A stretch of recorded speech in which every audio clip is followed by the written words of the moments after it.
Halo semua, Assalamualaikum warahmatullahi wabarakatuh.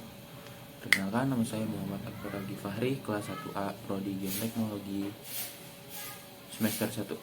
Di sini saya akan menyelesaikan sebuah video dari tugas sejarah, yaitu tentang simbol, dan saya akan membahas tentang simbol dari swastika.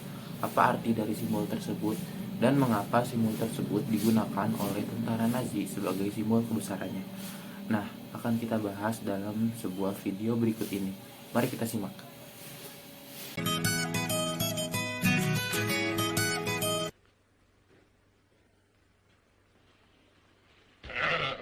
Get out of here, go on. Papa, it's good luck. You hammer, you get out of here from here, you loafer. Halo semua, sudah adakah yang pernah melihat gambar tersebut? Pastinya kalian pernah melihat simbol tersebut. Dan jika kalian mengaitkannya dengan Nazi, maka hal tersebut ada benarnya. Karena simbol tersebut juga digunakan sebagai simbol kebesaran Nazi yang dipimpin oleh Adolf Hitler. Simbol tersebut dikenal dengan nama swastika. Lalu, bagaimana sejarah dan juga arti sebenarnya dari simbol swastika? Dan mengapa Hitler memilih simbol tersebut sebagai lambang kebesarannya? Mari simak terus video berikut ini. Swastika merupakan simbol suci yang sudah ada sejak ribuan tahun yang lalu.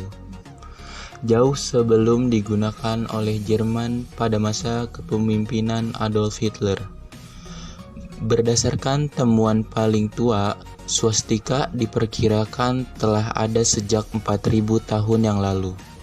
Berdasarkan temuan arkeologi di makam Alidia Hayuk di Turki. Namun, bukti kuat lainnya mengatakan bahwa swastika berasal dari peradaban di sekitaran Sungai Indus di India kuno dan menyebar ke berbagai peradaban lain di seluruh dunia dengan berbagai macam bentuk. Selain itu, berbagai macam variasi dari simbol swastika juga dapat ditemukan di berbagai macam peninggalan, seperti keramik, koin, senjata, altar, keagamaan, hingga perhiasan.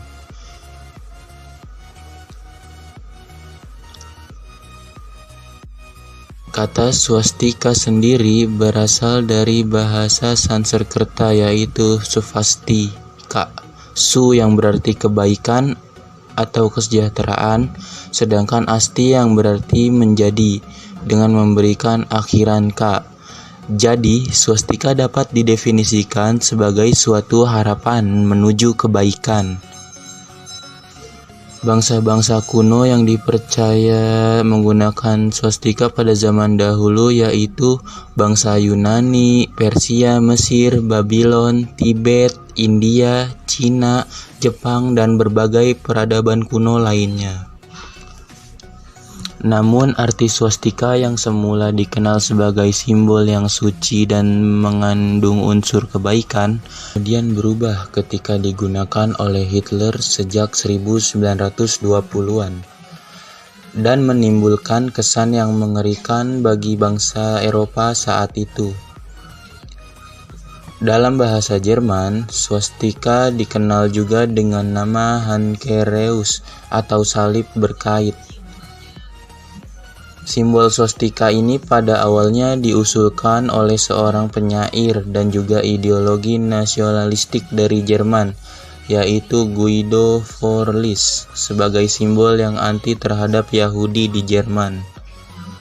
Kemudian, ketika Hitler berkuasa dan membentuk Partai Nazi yang beraliran sosialis nasionalistik pada tahun 1920-an, ia kemudian mengadopsi simbol swastika sebagai simbol dari Partai Nazi tersebut. Kemudian pada 15 September 1935, simbol tersebut diresmikan sebagai bendera nasional Jerman di bawah komandan campur Jerman tersebut, yaitu Adolf Hitler. Alasan Hitler memilih lambang tersebut karena ia menyukai filosofi dari lambang tersebut, dan swastika dianggap sebagai simbol keberhasilan bagi ras Arya dan juga sebagai simbol yang anti terhadap orang-orang Yahudi, sehingga ia memasang di berbagai macam tempat, baik bangunan, kendaraan, bendera, dan lain-lain. Namun Hitler sedikit mengubah bentuk dari swastika dengan memberikan simbol tersebut memiringkan beberapa derajat dan memberikan latar merah pada simbol tersebut. Sejak saat itulah simbol swastika dianggap sebagai simbol yang mengerikan dan identik dengan Nazisme dan juga ideologi fasisme yang memperlihatkan supremasi bangsa Arya atau ras kulit putih di dunia barat dan sebagai simbol yang sangat anti terhadap Yahudi. Namun, sejak kekalahan Hitler pada Perang Dunia Kedua, membuat simbol ini dilarang di berbagai macam negara termasuk Jerman itu sendiri, agar tidak terjadi kesalahpahaman terhadap simbol yang sempat membuat kengerian di berbagai macam bangsa, terutama di Eropa. Itulah tadi beberapa sekilas arti dari simbol swastika yang sebenarnya.